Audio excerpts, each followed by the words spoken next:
रचना के आधार पर शब्दों को 3 प्रकार से विभाजित किया जाता है। अब तक आपने जो लिखा है उसको समझ लो, एक बार में ठक से दिमाग में बिठा देना। चीजें सही है, जब दिमाग इधर उधर होता है तो ठीक से समझ नहीं पाते हैं हम लोग, गड़बड़ होता रहता है। किसके आधार पर?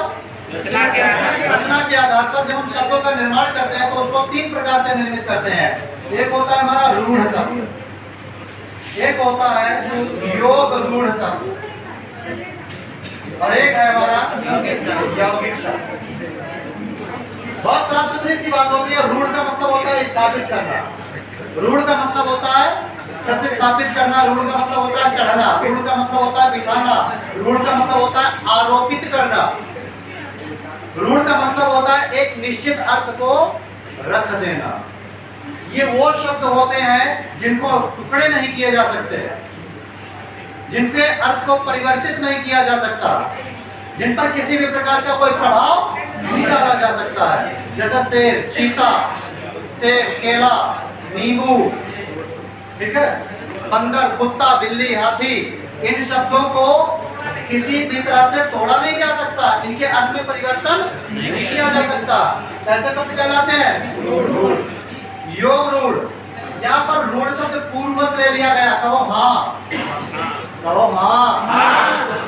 और यहाँ पर योग शब्द पहले जुड़ा है। योग का मतलब होता है जोड़ना, योग में जोड़ना। यहाँ पर खास बात यह है कि शब्द 2 होंगे, मतलब जुड़कर बनेगा, लेकिन अर्थ वही बात एक निश्चित होगा। तो ये समास रूढ़ शब्द होते हैं। कैसे शब्द होते हैं? इसमें आपको प्रायः वो उदाहरण आते हैं जो बहुव्रीहि समास में होते हैं। इसका मतलब ये होता है कि जैसे हमने कहा दशानन, तो यहाँ पर दश शब्द है, इधर आनंद शब्द है, तो 10 और आनंद मिलकर क्या बना? दशानन बना। और दशानन का मतलब क्या है?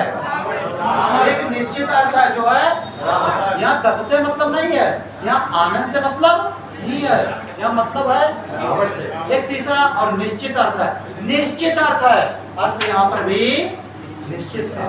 लेकिन यहाँ के शब्द को तोड़ नहीं सकते थे, यहाँ के शब्द को हम तोड़ सकते हैं, बस इतना अंतर है। हमने कहा वीणा पाणी, वीणा और पाणी को अलग अलग कर सकते हैं, लेकिन वीणा पाणी एक में कहा तो क्या होगा? दिमाग में बात बैठ रही है, कोई दिक्कत नहीं है। लिखे हुए पर ज्यादा वो ना रखो, आपको चीजें समझ में आ गई, श्रेष्ठ है, चीजें समझ में आनी चाहिए। आगे क्या है? यौगिक शब्द है हमारा। यौगिक का मतलब योग धन इक, योग करके एक कर देना, योग करना और एक करना, उसका भाव अर्थ एक लेना, लेकिन तात्पर्य पुराना ही।